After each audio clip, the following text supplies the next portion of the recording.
Abra su Biblia, por favor, en Lucas capítulo 1, versículo número 76. Lucas 1, 76.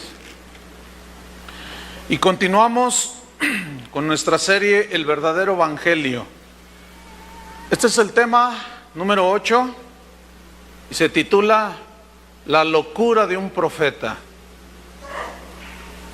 Así se llama, la locura de un profeta. Ese profeta se llamaba Juan el Bautista. Y vamos a ver que estaba loco este. Y por esa loquera que traía, le cortaron la cabeza. Lucas 1:76. ¿Ya lo tiene? Dice así: y tú, niño, profeta del Altísimo serás llamado, porque irás delante de la presencia del Señor para preparar sus caminos, para dar conocimiento de salvación a su pueblo, para perdón de sus pecados. Versículo 80. Y el niño crecía, se refiere a Juan el Bautista, que era primo hermano de Jesús. Y ese niño crecía y se fortalecía en espíritu, y estuvo en lugares desiertos hasta el día de su manifestación a Israel. Este profeta yo le llamo el loco del desierto, así le llamo yo. Pues este loco del desierto llamado Juan el Bautista tuvo un llamado muy radical. Él inicia su loco ministerio en los tiempos de Jesús como precursor de la venida de Cristo. Y su mensaje consistía básicamente en una sola cosa: en hablar la verdad. Eso le costó la cabeza. En Mateo capítulo 3, en el versículo 1, ahí vemos cómo inicia el ministerio de este profeta extraño. Mateo 3, versículo 1. Vamos a leer, dice: en aquellos días vino Juan el Bautista. Bautista no era su apellido, ni tampoco se refiere que se reunía en la iglesia bautista. Decían Bautista porque bautizaba a la gente. Pues vino este Juan el Bautista predicando en el desierto de Judea. Predicando. Un predicador predica el mensaje de Dios. Pero ¿qué predicador se le ocurre predicar en el desierto? Para empezar, eso estaba medio loco, ¿no? Pero dice en el versículo 2 cuál era su mensaje. Su mensaje es, cuando predicaba: arrepentíos, porque el reino de los cielos se ha acercado. Cuando los habitantes de Jerusalén, de Judea y de toda la ribera del Jordán escucharon ese mensaje de Juan el Bautista, arrepentíos, ellos estaban entendiendo perfectamente lo que significaba arrepentirse. Arrepentirse significa, para nosotros no tiene mucho sentido porque nuestro contexto cultural y religioso es muy distinto, pero arrepentirse significa cambiar de mentalidad respecto al pecado, que a lo malo le digas malo, que a lo bueno le digas bueno. Tu entendimiento y tu devoción y tu respeto hacia Dios, o tu falta de respeto hacia Dios, que tu mente la alinees bien, arrepintiéndote de tus pecados, porque el arrepentimiento es el que nos mete al reino de Dios. Claro, viene la fe, viene la gracia, fe en el sacrificio de Cristo, pero el arrepentimiento es ese dolor por haber pecado. Entonces su mensaje era: duélanse por haber ofendido a Dios. Los que han engañado a su mujer, duélanse. Los que han ofendido a sus padres, a sus hijos, duélanse. Que les duele en su corazón, cambien de vida. Ese era el mensaje del Bautista. Y la razón era porque el reino de los cielos se ha acercado, refiriéndose a la primera venida de Jesús. Versículo 3. Pues este es aquel, o sea, Juan el Bautista, de quien habló el profeta Isaías cuando dijo. Y recuerdan Lucas 1:76, ahí se le está profetizando al niño Juan. Y Jesús le aplica esta profecía a este Juan. De ese escribió en la profecía el profeta Isaías cuando dijo: voz del que clama en el desierto. Aquí clamar significa gritar a viva voz el mensaje de Dios. Dice, ¿qué es lo que decía? Preparad el camino del Señor. El mensaje de arrepentimiento iba a preparar el camino a la primera venida de Jesús. Enderezad sus sendas, porque el pueblo que se decía de Dios de ese entonces se habían torcido, tenían ídolos, honraban más a los hombres que a Dios, habían cambiado la gloria de Dios por semejanza de cosas que ellos mismos habían hecho, se habían vuelto rebeldes a Dios. Ciertamente iban a las sinagogas, escuchaban y leían las profecías acerca del Mesías, pero sus vidas estaban torcidas. Déjame decirte una cosa, este debe ser nuestro mensaje. Si queremos preparar la segunda venida de nuestro Señor Jesucristo, debemos de predicar la verdad, aunque algunos se ofendan, aunque a algunos no les guste, y vaya que hay algunos que no les gusta y se ofenden. Versículo 4, y Juan estaba vestido de pelo de camello y tenía un cinto de cuero alrededor de sus lomos, y su comida era langostas y miel silvestre. Este sí estaba extraño. ¿Te imaginas un camello allí que lo traía en la espalda, con un cinto amarrado y un montón de chapulines en el morral, comiendo y comiendo miel? Ese sí estaba raro, ese tipo. Y bueno, llamaba la atención porque un profeta predicando en el desierto, no, pues la gente va donde está la gente, el predicador va donde está la gente, pero este no predicaba en el desierto y estaba muy extraño. Había decidido ser una persona muy austera. Por toda la pompa y todo lo que se estaba manejando en ese tiempo, él recibió el llamado de Jesús, lo aceptó. Y versículo 5, fíjate, algo sucedió cuando predicó el mensaje de arrepentimiento. Y salía a él Jerusalén y toda Judea y toda la provincia de alrededor del Jordán. Qué extraño, ¿no? Predicando en el desierto y la gente diciendo: oye, ¿has oído a uno que está medio extraño, que come chapulines y come miel y trae una piel, anda vestido de una manera muy extraña, pero su mensaje me llegó? ¿Y quién es ese? Pues no sé, se llama Juan, le dicen el Bautista, pero sabes, cuando yo lo escuché me confrontó y me dijo: arrepiéntete porque el reino de los cielos se está acercando. Y yo reconocí que era un defraudador, y así se empezó a pasar la voz. Hay uno que está predicando la verdad allá en el desierto. Muchos fueron porque querían escuchar la verdad, pero muchos fueron por morbo. Muchos fueron para ver quién era ese loco, pero no estaban dispuestos a cambiar de vida. Versículo número 6. Y eran bautizados por él en el Jordán, confesando sus pecados. ¿Te imaginas? Está predicando y llegaba uno, los pecados se los confesaban a Dios, por supuesto. Y llegaban y uno decía: sí, yo fui un tranza, yo fui un ladrón y le robé a aquella señora que viene allá también a bautizar. Perdóneme, señora, le voy a regresar todo lo que le robé. Así confesaban sus pecados. El mensaje de Juan, hermanos, ese mensaje no es popular hoy. No fue popular en ese tiempo, sigue no siendo popular este tiempo. Versículo 11.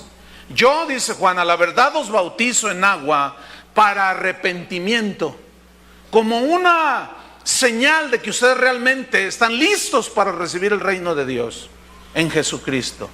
Pero el que viene tras mí, el que viene detrás de mí, escuchen, cuyo calzado yo no soy digno de llevar, es más poderoso que yo.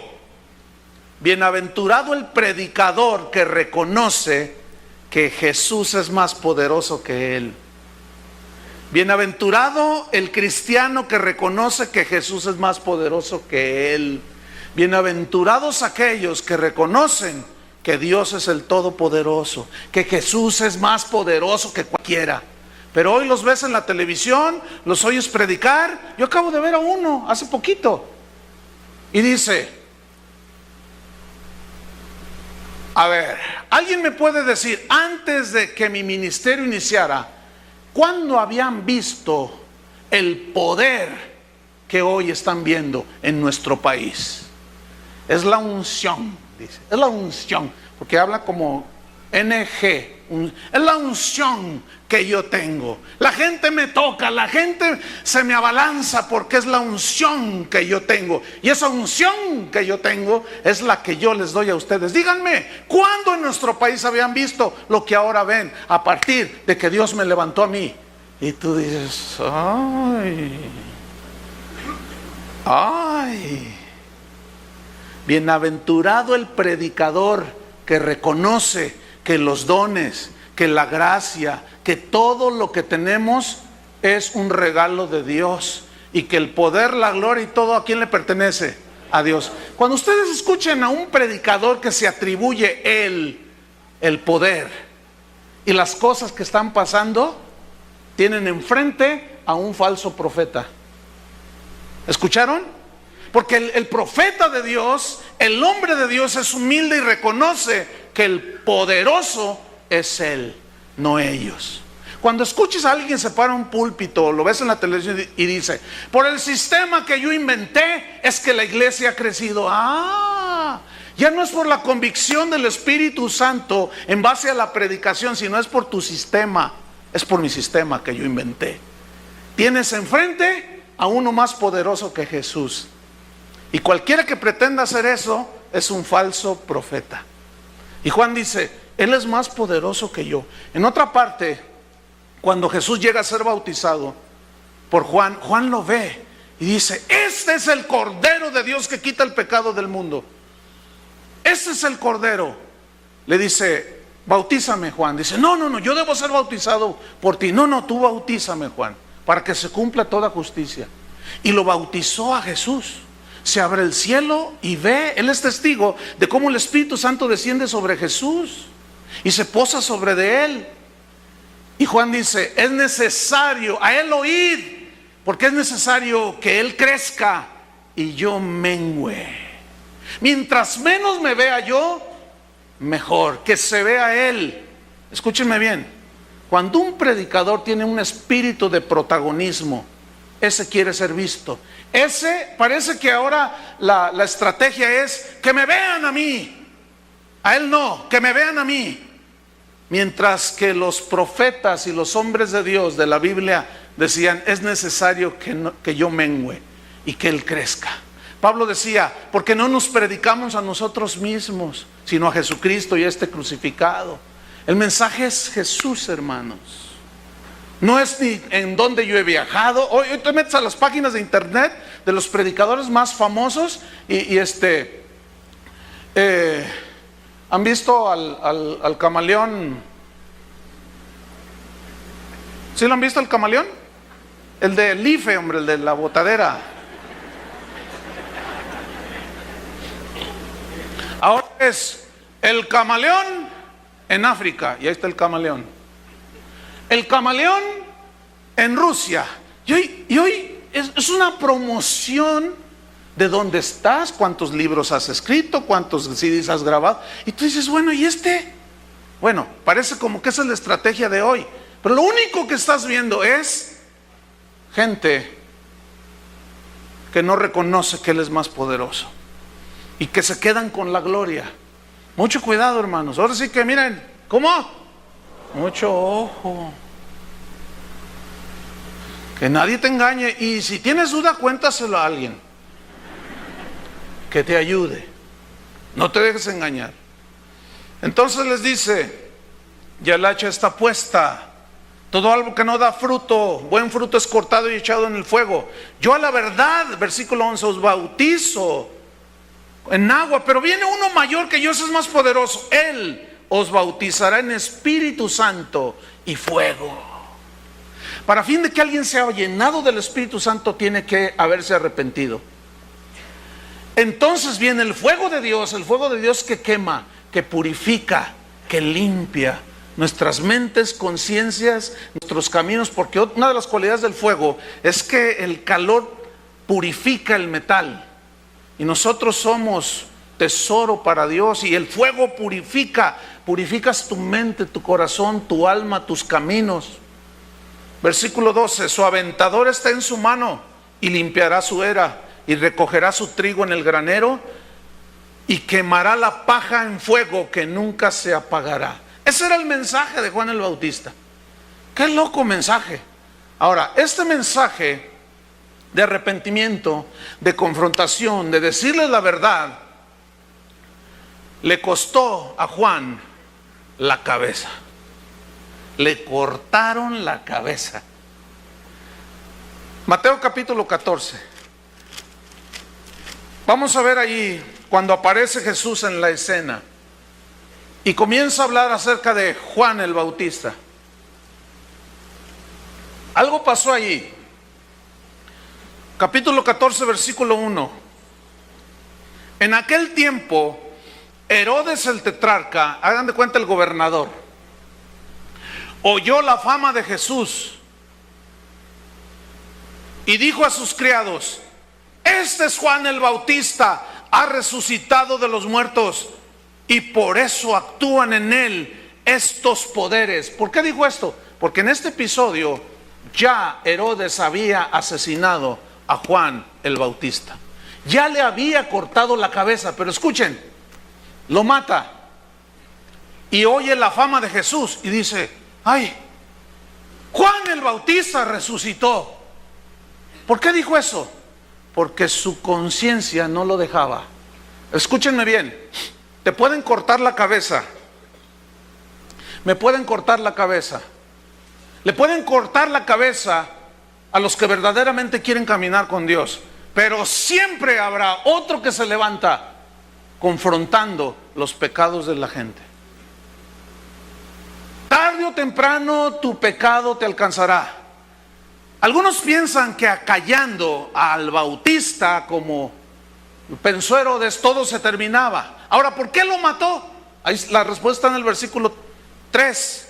Porque Herodes había prendido a Juan y le había encarcelado y lo metió en la cárcel por causa de Herodías. ¿Quién era esta? Mujer de Felipe, su hermano. Versículo 4, porque Juan le decía: no te es lícito tenerla. ¿Qué había sucedido allí? Herodías, su cuñada, esposa de Felipe, su hermano, se había metido con el gobernador. Y Juan le dijo: ey, no puedes tener a esa mujer por esposa. Eso es adulterio, Herodes. Y la mujer lo miraba y crujía sus dientes y comenzaron a odiarlo por decir el mensaje de la verdad. Como dice la Biblia, la verdad no peca pero incomoda, ¿verdad? Así dice, ¿no? Algunos sí, así, amén, dice. No, claro, no, pues a quién le gusta que le digan la verdad. Pero decir la verdad, hermanos, cuesta. Escúchame bien. Si tú no dices la verdad cuando predicas y confrontas a la gente con Dios, no contigo, no es tu mensaje, es el mensaje de Dios, y tú no les dices la verdad de su situación, que la raíz de sus problemas es el pecado, tú los estás engañando. Ahora, al momento de decirle, te vas a meter en un conflicto, como aquella señora que le dijo a su mamá cuando la confrontaron y: a ver, ¿en qué estoy mal yo? Le preguntó a su hija, la mamá. Le dijo: mamá, con todo respeto, pero por más suave que se lo quiso decir, pero estás en adulterio, porque el hombre con el que vives es un hombre casado y no es tu esposo. Escúchame bien, ¿tú dirías así la verdad? ¿Dirían la verdad o no? ¿Les costara lo que les costara? ¿De veras? ¿Aunque se enojen? ¿Aunque te deshereden? ¿Aunque te digan loco? ¿Y qué te crees tú para andarles diciendo a los demás la verdad? Porque ese es el primer pretexto que ponen. ¿Y tú qué te crees? A ver, el que esté libre de pecado tire la primera piedra. Es lo primero que te dicen. Pero confunden. Ahorita vamos a aclarar ese punto. Porque si no, entonces nadie predique, nadie diga nada. ¿Sí o no? Y mejor vámonos a ver el partido del América. El del Atlas no, porque pues, le ganaron ayer. ¿Qué estamos haciendo aquí? Nadie tiene derecho a decir nada, entonces. Vámonos, cerremos y vámonos de aquí. ¿Ah? No. ¿Qué más?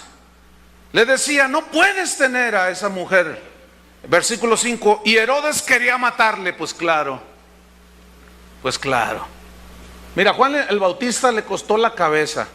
A mí nada más me hicieron bonais. Me congelaron. Pero a él le cortaron la cabeza.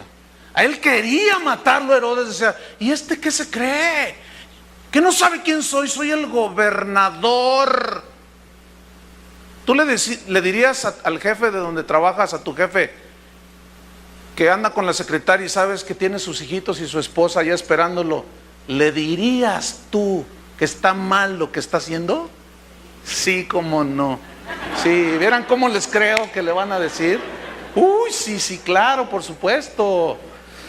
Pero hay un hombre aquí, no sé si en este momento, hace 2 domingos me dijo, gerente de una empresa muy grande. Me dijo, ¿sabes qué, pastor? Me acaban de despedir. Años trabajando allí. ¿Y todo por qué? Tiene poquito de cristiano. Porque yo le dije a uno de los altos ejecutivos de esa empresa, que es multinacional, le dije que lo que estaba haciendo con su familia, con su esposa, no era correcto. Que se alineara con Dios. Que Jesús lo quería transformar, que lo quería salvar. Lo corrió. Yo le dije, ¿cómo te sientes? ¿Cómo estás? Dice, bueno, pues sí cuesta, dice, pero ahora que diste el mensaje de la locura de la cruz, el mensaje de la cruz, dice, ahora entiendo que hay un precio a pagar, lo haría de nuevo, dice. Yo le dije, mira, Dios no te va a dejar así, te va a dar otro trabajo. Yo estoy convencido, porque el que honra a Dios, Dios lo va a honrar.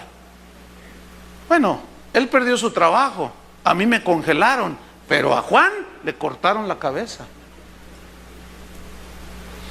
¿Qué más dice?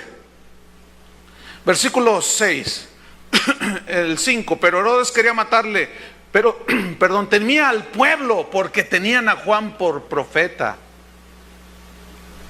O sea, era de esos tipos de que, pues al fin político, imagínate, ¿no? No lo mato, pero no lo mato porque luego se me echa el pueblo encima. O le doy al pueblo, pues duro para que los ricos estén a mi favor. Así son muchos de esa gente. El versículo 6. Pero cuando se celebraba el cumpleaños de Herodes, acuérdense que este era un paganazo, convocó a todos sus amigos, hoy cumplo años, tráiganse el tequila, tráiganse todo, aquí vamos a hacer una fiesta, y tráiganse a la banda del recodo, porque es la más barata, porque no cobran, son recodos, hasta para eso no.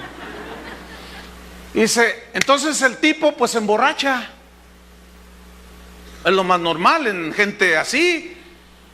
Y fíjate lo que viene a continuación, y la hija de Herodías, o sea su sobrina de él, ¿estamos? Danzó en medio y agradó a Herodes. Esta palabra danzó en medio de ellos es una palabra griega que denota un baile sensual. Un baile como en los antros, como en los cabarets. Baile sensual donde la mujer hace movimientos provocativos, donde se quita la ropa, donde se le transparenta todo. Escúchenme bien.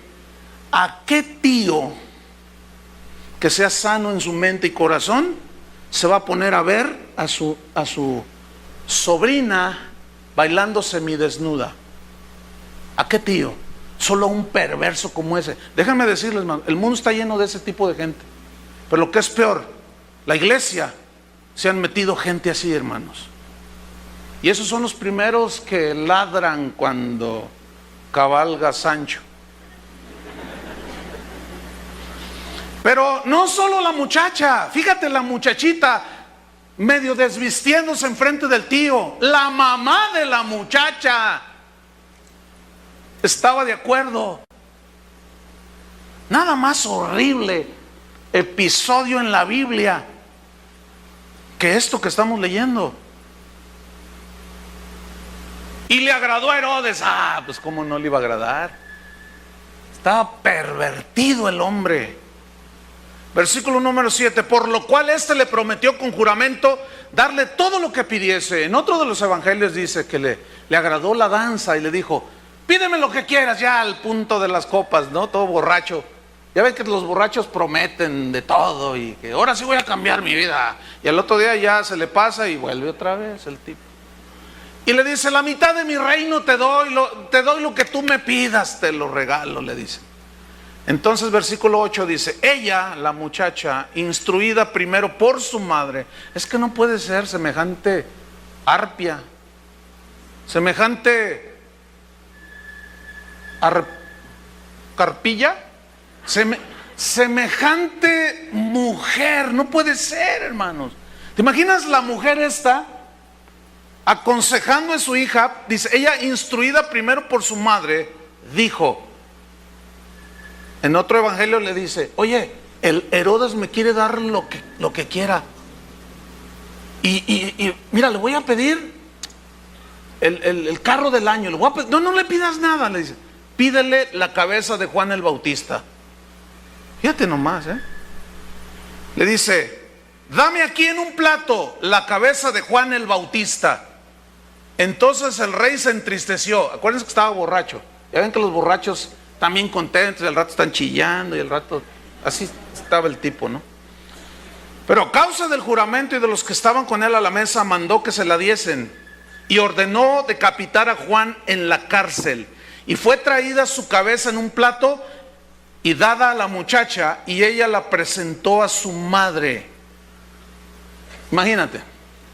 Oye, tío, porque era su tío, ¿no? Oye, tío, tú dijiste que me dabas lo que yo te pidiera. Lo que tú quieras. Estás tan bonita. Dame la cabeza de Juan el Bautista. ¿La cabeza de Juan el Bautista? Sí, en un plato. Le dice a sus súbditos: vayan y córtenle la cabeza a Juan el Bautista. Y llegan con un sable en la mano, abren la cárcel y entran. Y estaba Juan el Bautista encadenado. Dicen: tú, Juan, llegó tu hora. ¿Cómo la ves? ¿Por qué? ¿Qué pasó? Te voy a cortar la cabeza. ¿Y por qué me la vas a cortar? Porque te metiste con el gobernador. Le dijiste adúltero y que no le era posible tener como mujer a la esposa de su hermano, y me ha ordenado que te corte la cabeza. ¿Qué hubieras hecho tú? No, yo no lo conozco. No, yo nomás estaba de paso aquí. No, Jesús dijo: el que me confiese delante de los hombres, yo lo confesaré delante de mi Padre. El que me niegue delante de los hombres, lo negaré delante de los ángeles del cielo. Y yo me imagino que Juan dijo: si ese es el precio que tengo que pagar por decir la verdad, aquí estoy. Y se puso hasta de modo. No se resistió. Y de un solo golpe su cabeza rodó. Aquel asunto se puso muy sangriento, hermanos. El asunto es que nosotros leemos la Biblia así de una manera muy espiritualoide. Nos ponemos ahí en nuestro lugarcito y: Señor, voy a leer tu palabra, revélame, dame entendimiento, en nombre de Jesús, amén. Y eso está bien. Pero luego empezaron: y Juan y le cortaron la cabeza. Ay, pobrecito, le cortaron la cabeza. Hermano, piensen un poquito. Aquello se puso horrible. Agarraron de los cabellos, no tenía brazos ya, ¿entienden, verdad? Y agarraron de los cabellos la cabeza y la ponen en una charola y van con la muchachita. Dicen: órale, ahí está lo que pediste. Y la muchacha agarra la charola con la cabeza del loco Bautista y diciendo: mira, esto te pasa por andar diciendo tus cosas, por haberte metido con nosotros. Esto te pasó, ja, ja, ja. Y a lo mejor hasta le daba piquete de ojo, le escupía, qué sé yo. Porque después de leer lo que dice la Biblia, ¿quiénes eran? ¿Qué más se puede esperar? Y van allí. Y le dice: mamá, aquí está la cabeza de Juan el Bautista. Y agarra la charola la señora esta. y la mira. No dice la Biblia que dijo nada, pero imagínensela. Esto te sacas por decir la verdad. No sabes con quién te metiste y hasta aquí llegaste. Y con la charola, en la charola la cabeza de Juan el Bautista toda llena de sangre, hermanos. Y Juan, en la presencia de Dios en ese momento, pagó el precio. Hay un alto precio a pagar por seguir a Jesús. ¿Cuántos dicen amén? Ahora, le cortan la cabeza, pero ¿se pueden imaginar a Jesús hablando con Juan el Bautista? Algo así como: oye, Juan, cuando escuchó Jesús que andaba predicando, arrepiéntanse, víboras.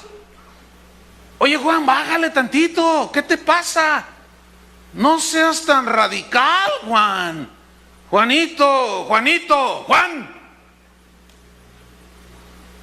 Cállate la boca, Juan. No juzgues para que no seas juzgado, Juan. A ver, te crees muy santo, ¿verdad, Juan? A ver, tira tú la primera piedra. ¿Se imaginan a Jesús diciéndole eso a Juan? Juan, no me los ofendas. Oye, dejo mi trono, dejo mi todo allá arriba para venir a salvarlos. Tú me los espantas, Juan. Tranquilo, pues ¿qué te crees? ¿Qué te crees? ¿El Mesías de Jerusalén o qué? Fíjate que el Mesías soy yo, así es que cállate la bocota, ¿eh? Porque con esa misma vara que mides te voy a medir, Juan. ¿Así le dijo? ¿Te crees tan santo, verdad, Juan, para hablarles así? ¿O te crees Elías? Solo yo he quedado. Tranquilo, Juan, no es para tanto. Juan, te has vuelto loco. Te llamé para que los divirtieras, Juan, para que los entretengas. Mira, Juan, entretenlos bien, hazles un concierto. Juan, al aire libre, en el desierto, allí, mira. Y luego Juan el Bautista diciendo: ¿y les puedo cobrar la entrada, Señor? Y te prometo que voy a donar una parte a los niños del desierto. Entonces Jesús le responde: mira, Juan, te voy a dar la estrategia. Contrata al mejor cantante de Jerusalén. Luego tú les predicas un mensaje light. ¿Qué te parece? Yo pregunto, si a Jesús le desagradara el mensaje de confrontación y de arrepentimiento y de juicio, ¿por qué rayos no cayó al Bautista? ¿Por qué no cayó a Jeremías? ¿Por qué no cayó a Natán, el profeta que fue con David y le dijo: oye, rey, te quiero decir algo? ¿Qué? Un hombre rico recibió unas visitas y tenía mucho ganado y ovejas, miles. Y debajo a la orilla de la colina había un hombre pobre que tenía una sola ovejita. Pues el rico fue y se la quitó y la mató y se las dio de comer a sus visitas. En ese momento el rey se enoja a David y dice: ¿cómo? ¿Quién hizo semejante injusticia? Teniendo tantas, ¿por qué va y le quita la otra? David, ese eres tú, le dice, porque había tomado a Betsabé. Escúchenme bien los que quieren oír el mensaje del Evangelio, la verdad del Evangelio. Si Dios reprobara que se reprenda el pecado, ¿por qué Natán fue y reprendió a David?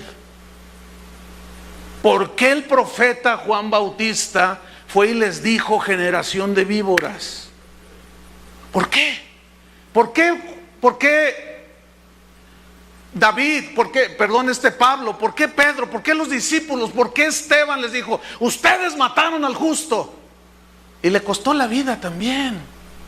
No es que se creyeran más santos que los demás, es que cuando Dios le da un mensaje a alguien, que puede ser tú, tienes que ir a decirlo. Y a veces el mensaje es de confrontación con el pecado. Ahora, les pregunto, ¿quisieran saber lo que pensaba Jesús acerca del Bautista? ¿Sí quieren saber qué pensaba? ¿De veras? Bueno, vamos a Mateo capítulo 11. Mateo capítulo 11, versículo 1. Es que hoy somos tan lights, hermano, que nadie puede decir nada. Hacen una de tranzas, una de fraudes y nadie dice nada. Y alguien por ahí levanta la voz y dice algo: cállate, con la misma vara que mides rasgos, y te sacan un montón de rollos. Entonces yo pregunto, si Dios reprobara eso, ¿por qué no cayó al Bautista? Vamos a ver lo que Jesús pensaba de él. Ahí va. Mateo 11:1. Cuando Jesús terminó de dar instrucciones a sus 12 discípulos, se fue de allí a enseñar y a predicar en las ciudades de ellos. Y al oír Juan en la cárcel, aquí todavía no moría, los hechos de Cristo, le envió 2 de sus discípulos para preguntarle: ¿eres tú aquel que había de venir o esperamos a otro? ¿Por qué le preguntó esto Juan el Bautista? ¿Que acaso no había dicho en el río Jordán: este es el Cristo, síganlo a él? ¿Qué pasó? Él había aceptado un mensaje, el mensaje del Evangelio, el verdadero Evangelio, que confrontaba a las personas. Y así como Elías, cuando se enfrentó a los 800 profetas, que los destruyó a todos, y después una mujer lo amenaza, y algo pasa en su estado de ánimo, y se va huyendo y se mete en una cueva, y Dios va con él y le dice: ¿qué estás haciendo aquí, Elías, en la cueva? Es que tengo miedo, Señor, me quieren matar. Y Dios manda unos cuervos que le llevan una hamburguesa de esas doble, y lo alimenta, y come y bebe. Dice: todavía te resta mucho camino. Es decir, que el mensajero de Dios puede ir y dar el mensaje, puede ir y confrontar al pueblo, a la gente, qué sé yo, el mensaje, por más suavecito que lo digas, hay una confrontación. Pero cuando te encuentras con la oposición, turba tu mente, ¿no es cierto? Eso le pasó a Juan el Bautista. Vayan y pregúntenle a Jesús si es él el Cristo que había de venir. Y vemos que Jesús no se molestó por eso, al contrario, lo animó.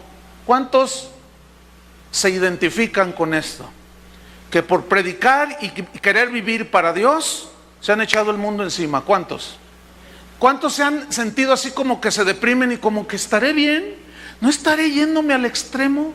¿No estaré siendo un poco extremoso y radical? A mí se me hace que, ay, Señor. Y el Señor te dice: no. Viene y te reanima. Eso fue lo que hizo Juan con Juan el Bautista. Fíjate lo que dice. Respondiendo Jesús les dijo: id y haced saber a Juan las cosas que oís y veis. Los ciegos ven, los cojos andan, los leprosos son limpiados, los sordos oyen, los muertos son resucitados, y a los pobres es anunciado el Evangelio. Y bienaventurado el que no halle tropiezo en mí. Mientras ellos se iban, comenzó Jesús a decir de Juan a la gente. Fíjate lo que pensaba Jesús de Juan. Déjame decirte algo antes de leer esto. Tú y yo, a ti y a mí, nos debe importar más lo que piense Dios de nosotros que lo que piensa la gente de nosotros. San Pablo decía: si yo agradara a los hombres, no sería siervo de Cristo. Yo no estoy para agradar a los hombres, yo estoy para agradar a Dios. Y si por la locura de la predicación se me echan encima, no me importa. A mí me interesa y me importa lo que Dios piensa de mí. Así como Dios se sentía contento por Job. ¿Se acuerdan de Job? Este es mi siervo íntegro, derecho. Sus caminos son rectos delante de mí, su corazón puro. Y Satanás le dice: sí, pero quítale algo de lo que tú le has dado y verás si no te maldice. Y Dios le da permiso a Satanás. Dice: quítale algunas cosas, pero no toque su vida. Eso significa que Satanás no puede hacer nada si Dios no se lo permite. Y fue y le causó ahí unos estragos, y Job se quedó quebrantado ahí. Y dijo: si Dios me dio, Dios me quitó, ¿qué importa? Bendito sea el nombre de Dios, dijo. Entonces llega la esposa de Job y le dice: ¿todavía te mantienes en tu integridad? Maldice a Dios y muérete, le dice. Qué mujer tan horrible, igual que la Herodías. Y Job le dice: cállate, mujer, no sabes lo que estás diciendo. Al final de la historia, Dios siguió sintiéndose satisfecho de un hombre como Job. ¿Qué pensaba Dios de Job? Y la Biblia habla, la paciencia del justo Job. Debe de importarte lo que Dios piensa de ti, no lo que los demás piensan de ti. Porque si tú te preocupas, ¿qué piensan los demás de ti? Que te salven aquellos. Debe de preocuparnos lo que Dios piensa de nosotros. ¿Qué piensa Dios de nosotros? Y les dice en el versículo número 7, mientras ellos iban, comenzó a decir de Juan a la gente: ¿qué salisteis a ver al desierto? ¿Una caña sacudida por el viento? En referencia a Juan el Bautista, ¿no? Ahora, nosotros leemos esto y no tiene mucho sentido. Pero escúchenme, junto a las riberas del río Jordán crecían unos carrizales que eran los que usaban para hacer flautas, porque estaban huecos de adentro. Entonces esos carrizales eran muy frágiles y les decían cañas. Entonces cuando venía alguna tempestad, crecía el río, qué sé yo, esos carrizales, esas cañas sacudidas por el viento se iban para todos lados. O sea, no son como esos árboles fuertes, frondosos, de tronco grueso, que vienen los vientos y no les hacen ni cosquillas. Dice, ¿qué salieron a ver? ¿A un hombre fluctuante? ¿A un hombre con corazón de chocolate? ¿A un hombre cuyo carácter es como el de los carrizales junto al río Jordán? Que cualquier vientecito y los lleva para allá, al rato se quiebran, se rompen en pedazos y ya no están. Pues fíjense que ese no es Juan el Bautista. Si hubo alguien con carácter firme y sólido, ese se llamó Juan el Bautista. ¿Y qué dice la Biblia que debemos de ser tú y yo? Edificados en Cristo, con solidez, como árboles plantados junto a corrientes de agua, que dan su fruto en su tiempo, por la palabra de Dios. Que no somos arrastrados de todo viento de doctrina que sopla y se va donde van las falsas doctrinas y los falsos maestros. No, ese no era Juan el Bautista, un hombre débil, debilucho, pusilánime, cobarde. Ese no era Juan el Bautista. Su valentía le costó la cabeza, hermanos. Entonces escucha, fíjate cómo recobra sentido todo este contexto cultural e histórico que yo les estoy compartiendo. Fueron al desierto a ver a un débil, a un predicadorcillo de esos que dicen que son siervos míos y a la primera se rajan. No, esos no son los que yo hago. Eso, en otras palabras, ¿una caña sacudida por el viento? ¿O qué salisteis a ver? ¿A un hombre cubierto de vestiduras delicadas? He aquí los que llevan vestiduras delicadas en las casas de los reyes están. Pero, ¿qué salisteis a ver? ¿A un profeta? Escucha, sí, os digo, y más que un profeta. Fíjate lo que pensaba de su Juan Bautista. Se sentía orgulloso Jesús de él. Un profeta, pues no es un simple profeta.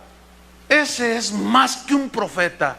Ese es del que Isaías dijo, es del que estaba escrito: he aquí yo envío mi mensajero delante de tu faz, él preparará tu camino delante de ti. Sí, dice, ese que retó a los religiosos de ese tiempo, los falsos, los hipócritas, los tranzas, los que habían hecho de la casa de Dios una casa de mercado, le costó la cabeza. Pero ¿saben cómo me siento con ese Juan el Bautista?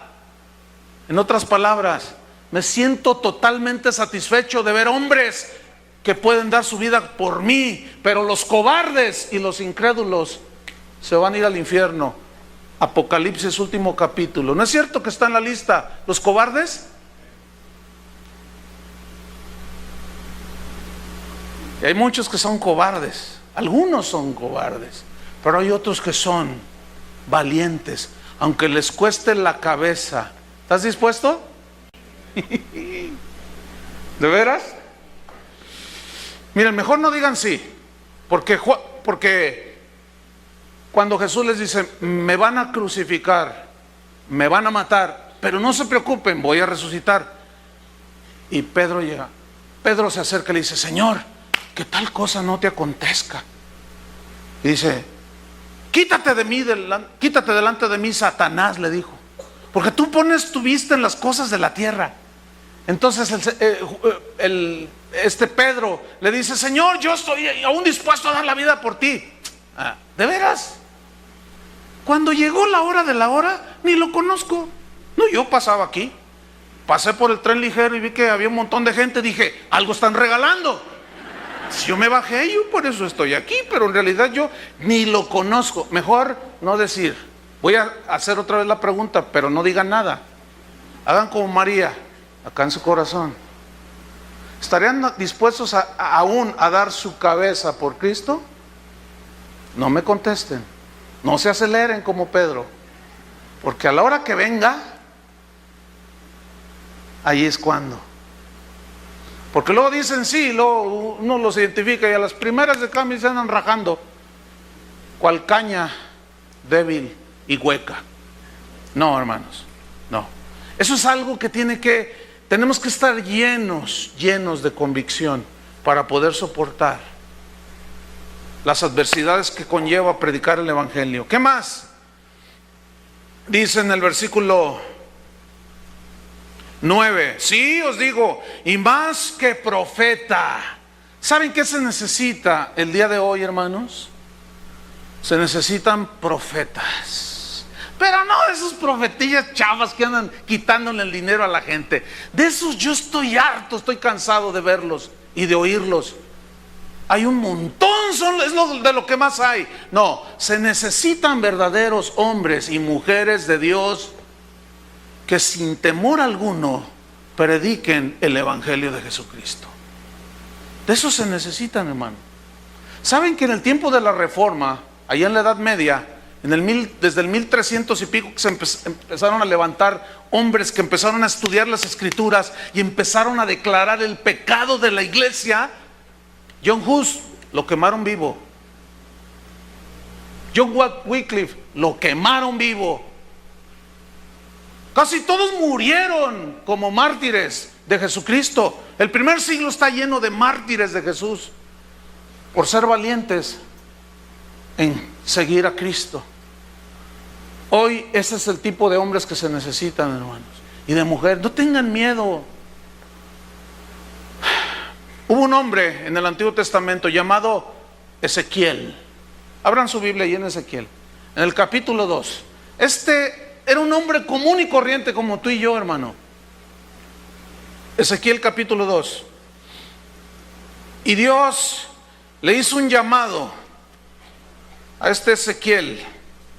Y vamos a ver rápidamente qué le dijo. Capítulo 2. Ponen una señal ahí en Mateo 11. Dice, me dijo, hijo de hombre, este es el llamamiento de Ezequiel. Me dijo, hijo de hombre, ponte sobre tus pies y hablaré contigo. Y luego que me habló,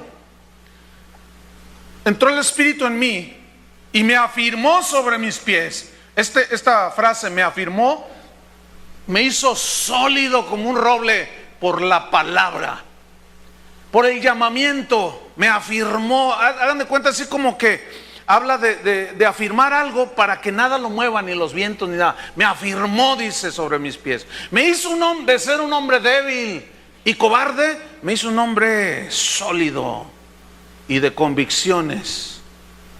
Me afirmó sobre mis pies y oí al que me hablaba y me dijo, hijo de hombre, fíjate su llamamiento, yo te envío a los hijos de Israel. En este caso era con el mismo pueblo de Israel. Yo te envío con los hijos de Israel a gentes rebeldes que se rebelaron contra mí.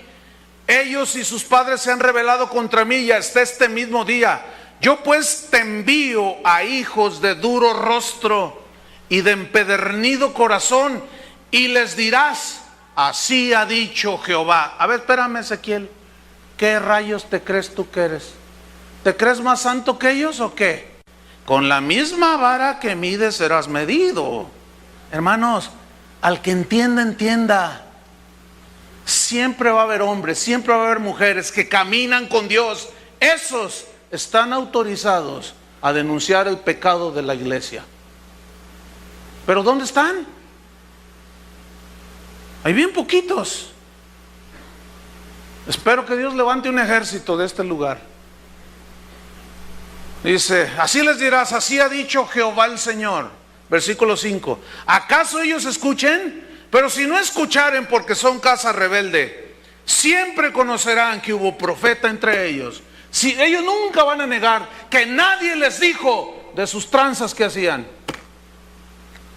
No podrán decir, es que a nosotros nadie nos advirtió, nadie nos dijo nada. Siempre en toda la historia de la iglesia ha habido hombres y mujeres que hablan el mensaje de Dios, que reta a los corruptos a que arreglen su vida. Nadie podrá decir que no hubo profeta entre ellos. Versículo número 6. Y tú, hijo de hombre, no les temas. ¿Oyeron? No les tengas miedo, hermano. Ni tengas miedo de sus palabras. Te congelamos. Hazme de limón. No les tengas miedo a todos esos, toda esa gente que está infiltrada en la iglesia, que les pisas el callo y empiezan a llorar. Porque el que tiene corazón recto delante de Dios, ese dice, sí, Señor, perdóname. Y no discute la palabra de Dios, ¿sí o no? Pero el rebelde la rechaza. Ese no quiere saber nada. Dice, no les tengas miedo a sus palabras, aunque te hallas entre zarzas y espinos y moras con escorpiones. No tengas miedo de sus palabras, ni temas delante de ellos, porque son casa rebelde, dice. Y está hablando del pueblo de Dios, hermanos. Versículo 7, les hablarás pues mis palabras, no tu rollo, mis palabras. ¿No dice la Biblia, no te harás dioses ajenos? ¿No levantarás ídolos delante de mí? Y luego les dices que derriben sus becerros de oro y se enojan. ¿Por qué crees que se enojan? Porque son rebeldes a la palabra de Dios. Porque no es el mensaje del predicador, es el mensaje de Dios hacia su pueblo. ¿Qué más dice? Les hablarás pues mis palabras, escuchen, no dejen de escuchar, porque son muy rebeldes. Mas tú, hijo de hombre, oye lo que yo te hablo. No seas rebelde tú también como ellos. Abre tu boca y come lo que yo te doy. Y en los versículos de abajo dice que miré y había una mano extendida y había un rollo de libro, es decir, la palabra de Dios. Y lo comió. Escúchenme bien, el que come la palabra de Dios se va a deleitar en el alimento de la palabra de Dios.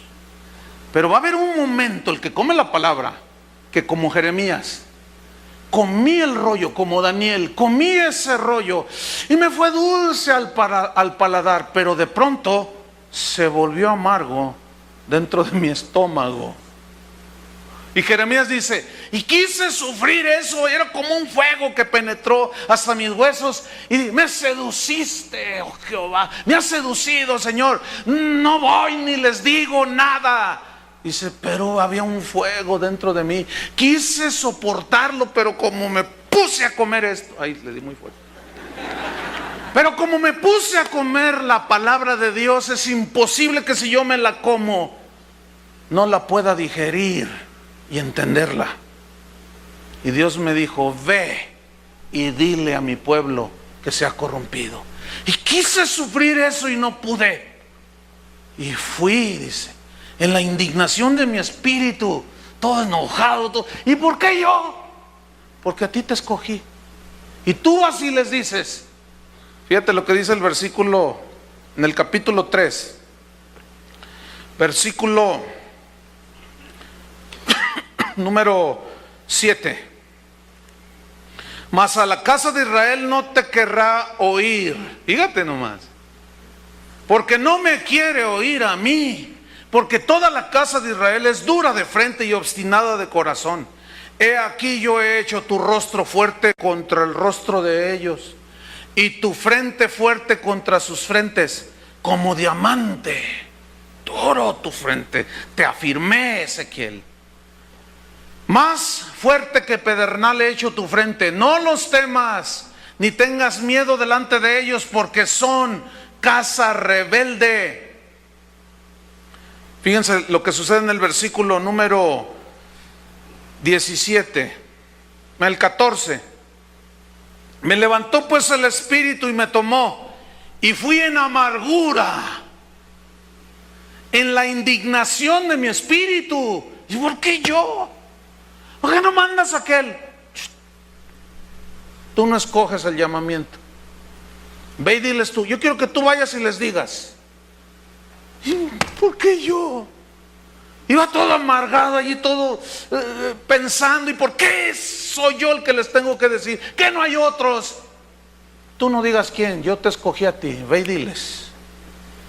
Dice, y fui en la indignación de mi espíritu, pero la mano de Jehová era fuerte sobre mí. Más fuerte fuiste que yo, le dijo Jeremías a Dios. Versículo 17. Hijo de hombre, yo te he puesto por atalaya a la casa de Israel. Esto es para ti, ¿eh? Oirás pues tú la palabra de mi boca, y los amonestarás de mi parte. Hermanos, escuchen bien. Escuchen bien. ¿Qué le está diciendo Dios a Ezequiel? Tú vas a ir y los vas a amonestar de parte mía. Escuchen bien. El predicador del evangelio no tiene nada contra nadie. No es asunto personal. No es un asunto del predicador o de la predicadora. Es de parte de Dios. Es el asunto, es con Dios y su evangelio. Pero resulta que a Dios, por la locura de su sabiduría, escogió que por la predicación la gente creyese, fuese amonestada, reprendida, lo recibiesen o lo rechazasen. Los amonestarás de mi parte. Algo que tienen que entender, todos tenemos que entender. El predicador, la predicadora, el hombre de Dios, la mujer de Dios, tiene que saber y entender, no es un asunto personal. No es nada personal contra aquel o contra aquello o contra aquel, qué sé yo. No es nada personal. Porque escuchen, si es algo personal, la Biblia dice que la amargura se puede hacer como una raíz de amargura que brota en el corazón, ¿no es cierto? Y por ella dice, dejes de alcanzar la gracia de Dios. Entonces, un hombre o mujer de Dios amargado con cosas personales, él personal, con alguien, no puede tener revelación y entendimiento de Dios y no puede estar respaldado por Dios, ¿sí o no? Porque el predicador del evangelio, como Esteban, cuando les dijo, ustedes mataron al justo, no era nada personal, entiéndanlo. ¿Cómo hacerles entender? Solo el Espíritu Santo. Cuando Juan les dijo, generación de víboras, no era nada personal. El problema era con el espíritu en el que ellos habían caído. En la desobediencia, el asunto era el pecado de Israel. ¿Lo están entendiendo? Natán no tenía nada personal con David, el rey. No era nada personal. ¿Y por qué fue y lo reprendió? Porque era un hombre de Dios. No es nada personal contra nadie, hermanos. Pero los amonestarás de mi parte. Hace días tuve una experiencia así de esas. Bueno, déjenme contarle algo. Estaba allí en el lugar donde yo oro y estudio la palabra de Dios. Y yo estaba, ay Señor, ¿por qué tengo que? Yo estaba igual que, o sea, estaba orando. ¿Por qué yo tengo que decir estas cosas? Tú diles de mi parte. Estoy yo. ¿Y por qué yo? Pues yo qué, yo soy como cualquier simplón allí en la calle, o como cualquier hermano en la congregación. Fíjate lo que me dice el Señor, saca todas tus notas todos tus bosquejos, porque yo necesito escribir un bosquejo para no perderme de él. No tengo mente de computadora. Entonces yo escribo y tengo un montón, no sé cuántos mensajes he predicado en mi vida, pero tengo un montón, hermano, cajas así, libros, libretas llenas, miren, como esta, así de gorda, esta ya se llenó, miren, ya está llena. Y así tengo un montón. Y ahí voy, me dice, busca de 15, 18 años atrás. ¿Y qué busco? Busca las predicaciones que dabas, que diste alrededor del mundo, en auditorios de hasta 70,000 personas. Y yo empecé a buscar 88, 90, 91, y empecé a buscar y empiezo a descubrir algo, hermanos. ¿Saben qué empecé a descubrir? Que en todos esos eventos, pero hasta ahorita me está cayendo el 20, que en todos esos eventos siempre Dios me dio mensajes que confrontaban las vidas de las personas. Mi esposa es testigo de esto. Y yo ya les he contado una que me sucedió en el 93. Estoy en un estadio, 25,000 personas. Y el pastor cambia la reunión de adoración por un triste partido de fútbol. Y yo voy a predicar esa noche. Y empiezo a predicar. Y el Señor me dice, estando arriba, diles que por qué me cambiaron por un triste partido de fútbol. Yo dije, yo no les digo. ¿Yo por qué les tengo que decir? Y luego miraba al apóstol ahí sentado. Y yo decía, no, este se ve, está chiquito pero picoso, le dicen Superman, imagínate. Yo dije, no, yo no digo nada. Y estoy predicando y Dios acorralándome, o les dices o les dices. Y dije, está bien, Señor. Pero yo estaba acá con bronca adentro. Dije, está bien, les voy a decir. Bueno, yo no sé por qué tengo que ser yo. Pero bueno, o sea, ¿qué tengo diferente a usted y a mí? Usted le hubiera dicho. ¿Yo qué? Yo quiero estar tranquilo en mi casita, venir a la iglesia y rascarles con un bonito mensaje. Eso es más suave. Que al final yo me ponga ahí en la puerta, hermano, qué gran mensaje. Dios los bendiga, hijos míos. Entren al gozo de su pastor. Y les digo, de parte de Dios les digo esto: ¿es justo que cambien un partido de fútbol por una reunión de adoración? Un silencio, hermano. Que el panteón de Belén hay más ruido. Todos así me miraban. Y yo volteo a ver al apóstol, a Superman. Así le dicen Superman, está chiquito así, pero es que tiene mucha fuerza y por eso le dicen Superman. Y volteo a verlo, mira, hermano, las venas de la frente saltadas así, mira. Yo pensé que se iba a reventar el tipo. Y las venas de aquí del cuello así, pero de enojo, hermano, de furia. Me has expuesto delante de todos. Yo no, mi estimado. ¿Por qué me tuvo que tocar a mí?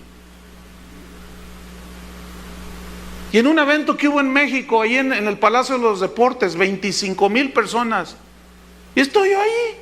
Y Dios me dice, diles ahorita a los músicos, porque era de cantantes y de músicos cristianos. Le dice, ¿cuántos de ustedes cobran? Y yo sin saber que uno de los que estaban trepándose allí a cantar había cobrado $3,000 por cada presentación que hacía. Tuvo 5, se llevó $15,000 y a mí ni ofrenda me dieron. En serio, ahí está mi esposa. Yo estoy amargado por eso, a mí eso no me importa a mí. Y yo diciendo, ¿qué? ¿Cuánto cobraste? $3,000. ¿Yo qué rayos sabía? Y veo al organizador y con la vena aquí, mira. Y yo dije, santo, ya me metí en problemas otra vez. ¿Y por qué tengo que ser yo? ¿Y por qué tengo que...? Mire, ahora ya me es claro, hermano. Ya me rendí. ¿Sabe una cosa? No me voy a callar. Aunque me congelen. Ahora que sea de frambuesa. No me voy a callar, hermano. ¿Qué? ¿Porque soy más santo que ellos? No, entiendan lo que no. Con la misma vara que mide, no me venga con esas, hermano. Eso dígaselo a los que no entienden el contexto de esas escrituras. Porque si así fuera, entonces ¿quién amonesta a quién? Pablo se para en la iglesia y en Galacia, delante de todos a Pedro le dice: oye, hipócrita, no inventes, hipócrita, ¿sí o no?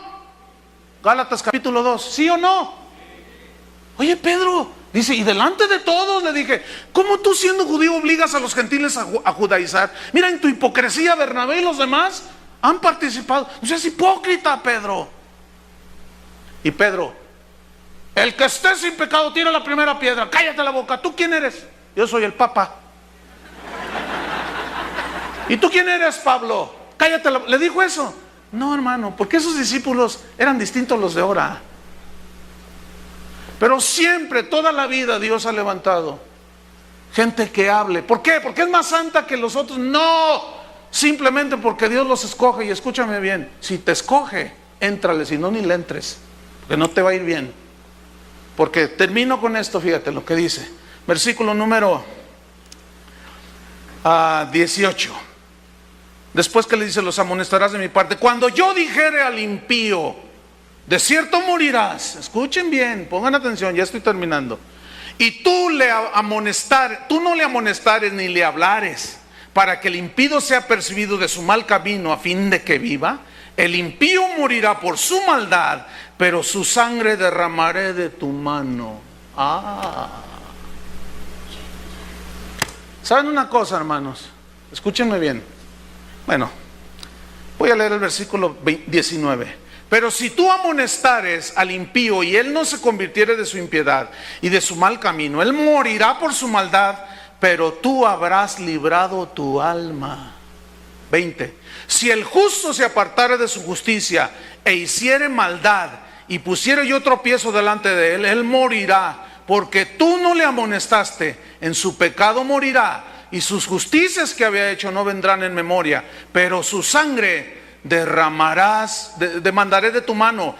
Pero si al justo amonestares para que no peque y no pecare, de cierto vivirá, porque fue amonestado, y tú habrás librado tu alma. Miren, hermanos, con mucha paz en mi corazón. Yo soy un hombre que disfruta la paz de Dios a pesar de todo esto. Les voy a decir algo: yo estoy limpio de la sangre de todos ustedes.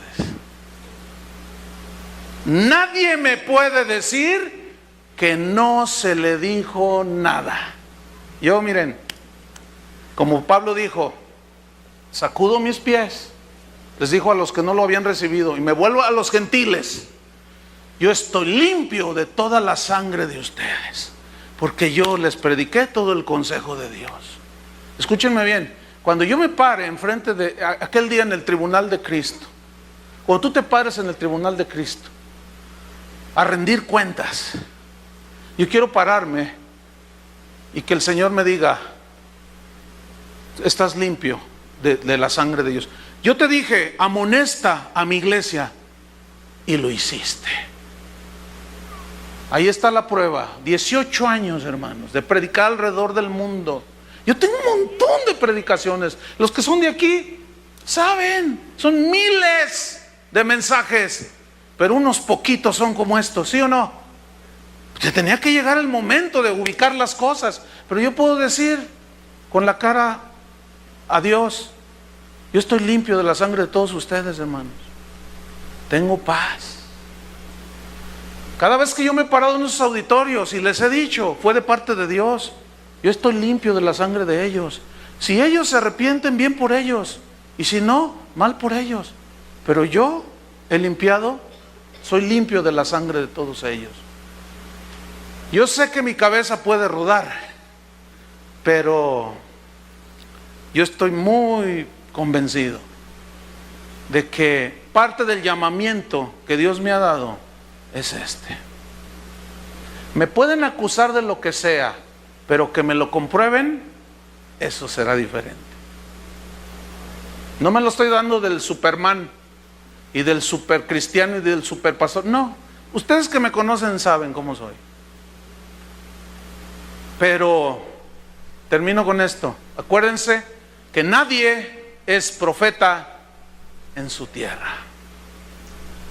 Oremos. Señor, te damos gracias. Gracias porque ciertamente tu palabra, Señor, es dulce al paladar, pero de pronto se vuelve amarga Porque es una palabra que confronta, porque es una palabra que dice la verdad. Dice la verdad de nuestra verdadera condición. Señor, yo te pido que levantes profetas de este lugar. Levantes hombres, levantes mujeres, Señor. Valientes. En el pasaje de Mateo 11 Jesús dijo más adelante: porque el reino de los cielos sufre violencia. Lo atacan, no lo quieren, porque es el evangelio de la rectitud y de la santidad.